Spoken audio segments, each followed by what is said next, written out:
Hey, what's up, everybody? BDO44 coming at you another video. All right, so since I've already done previews of all of the playoff series in the second round, and in those previews, I did a prediction for the first game of those series.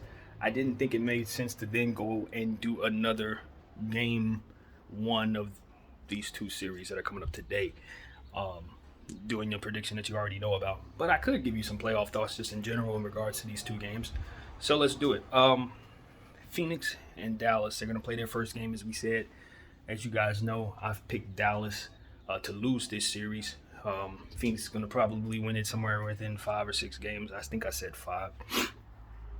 And the one thing I want to see for tonight, just in general, is I want to see how the Dallas Mavericks defend. That's going to determine what their hopes are in regards to this series.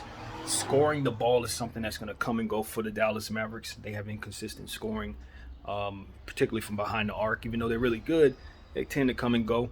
But if their defense can fuel them to getting stops that otherwise maybe they're not expected to get against the Suns, that should give them the best opportunity to compete with this team that's clearly going to outclass them.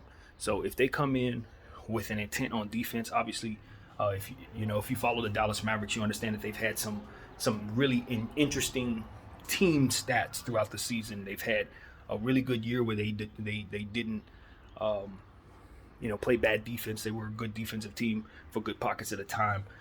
They don't get out in the fast break nearly ever. They rarely ever get fast break points, things like that. So they're very intriguing.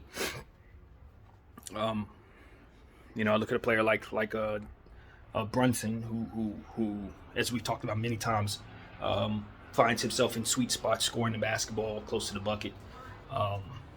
Technical type of player, that kind of thing it makes for a very interesting team. The Jason Kidd at the helm, and having had many years of being a coach now, he's had some good times, some not so good times being a coach. I think at a point right now, he's got a team that fits him.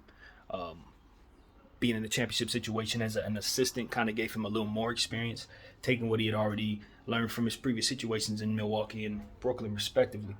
I think he's got a good team in a good situation. I think he's using his team to its best ability right now. He's getting the most out of all that he's using. I mean, I could argue they don't even have a center out there. Dwight Powell has been great for them, but they are getting away with that. And I think a lot of that is a testament to how Jason Kidd has his squad running out there. Look at a guy like Reggie Bullock. Look how good he's been on the defensive end. I remember Reggie Bullock with the Lakers way back, and then he wasn't that great of a defender at all. With the Knicks, I don't know what he was in terms of there, but since he's been in Dallas, he's really stepped his game up tremendously.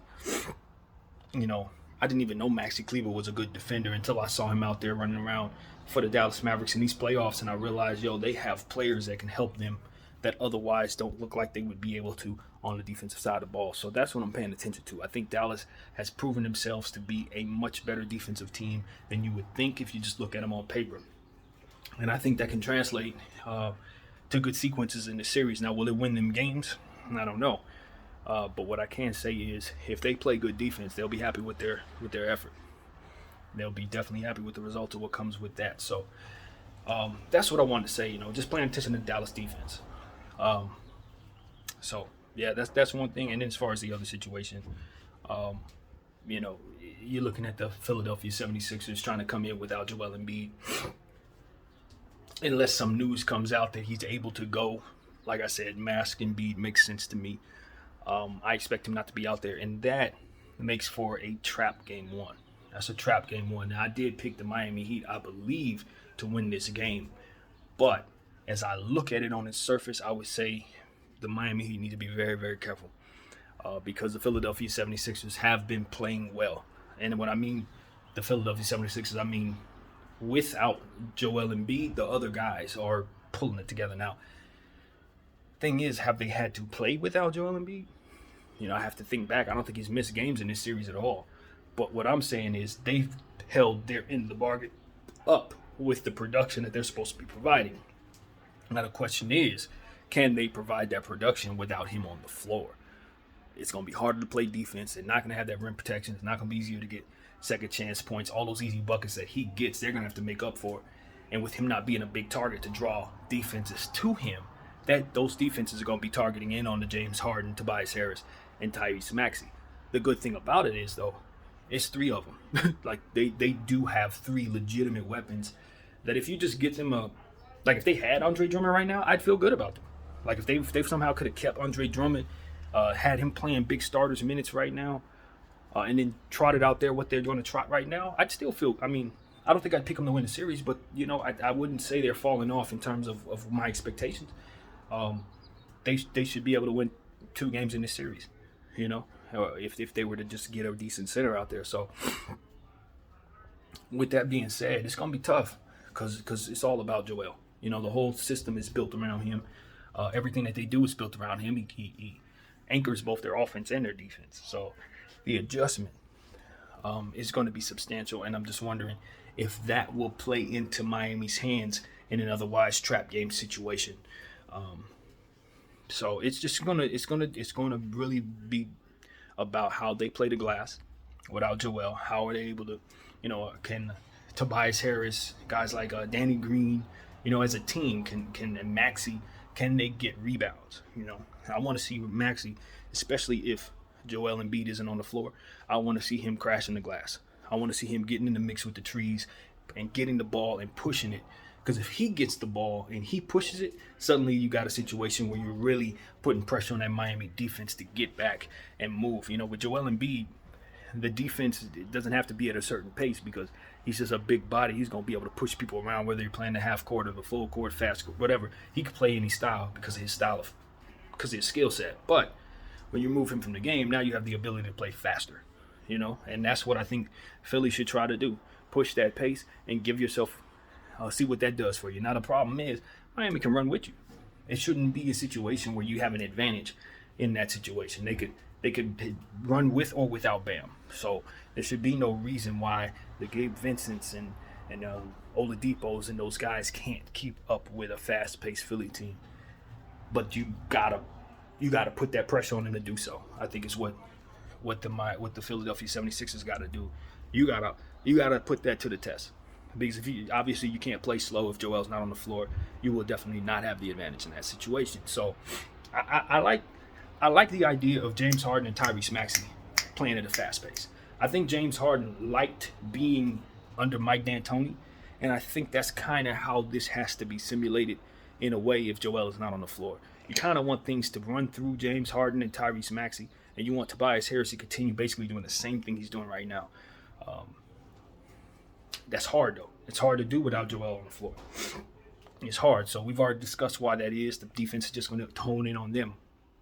But, you know, it's a different attack. The good thing about, I guess, the silver lining about removing a player like Joel Embiid is, you know, a team like Miami has an entire scheme that they've been working on probably all season long, built for this particular matchup. You know that. They probably got a scheme for the Milwaukee Bucks. They got a scheme for the Celtics. They got a scheme for you. That scheme can now not be worked. It's obsolete. No Joel Embiid. So they got to go back to the drawing board. And that also, too, can play into the trap series aspects of things. Now, Spoelstra has to guess the style of play that Doc Rivers is going to run. And then he's going to have to find a way to stop that. So I think Miami has the pieces to do it. I think they got the brain trust to do it. Unfortunately for the Philadelphia 76ers, all of this is something I think Spoelstra should be able to handle. He just has to do it. And it's the playoffs. So, you know, I say this and I'm going to say it again. The Philadelphia 76ers have exceeded my expectations for them defensively in these playoffs. They should not, in theory, have been able to do to the Toronto Raptors what they just did in Game 6. It should not have been possible on paper. They did that because they played hard. They played together. Joel was out there for a good portion of the time. And they were dominant because of all of that coming together. So that is the thing. Can they keep that heart without Joel? Can they keep that thing going? And will Joel leave room for him returning to the series to keep hope alive? Because basically it's like this. If they come out and say Joel Embiid is not going to be returning to this series, period, what's going to end up happening in my mind is a couple guys on that team, if not everybody, just going to check out. you're gonna have the Chicago Bulls effect. It's gonna be like, all right, well, we can't beat them, so let's start making plans. Let's start booking flights for Cancun and stuff like that. So that's what you don't want to see happen, because I'm seeing that happen in these playoffs a lot, where teams realize they can't win and they mail it in instead of trying. I don't think the Philadelphia 76ers should do that for a multitude of reasons, but none more than the presence of COVID protocol. At any moment, somebody can get plucked from the lineup, change the series entirely. You want to be in a position to receive such a blessing by playing hard and playing well and being up in the series as best as possible, or whatever you can do, staying competitive throughout the series until the buzzer horns at the end. That is your best option, in my opinion. Nobody should be giving up on anything. I stand on that. So, yeah, that's how I feel about this series, these two series. Game ones, obviously, you guys know my predictions already. I encourage you guys to go back and check out the videos, the previews of these series, and maybe check out some old videos that I've made as well. Check and see where I've been all this time in terms of my mindset and thinking on the NBA. It's been a lot of videos now. I've been making this channel happen for almost 2 years now, maybe a little more than 2 years. So it's a lot of stuff. I've been right a lot of the time. I've been wrong even more. So I think you'll find it amusing. So that's what it is, man. BDF 44. Once again, I thank everybody for watching and following. I'm out.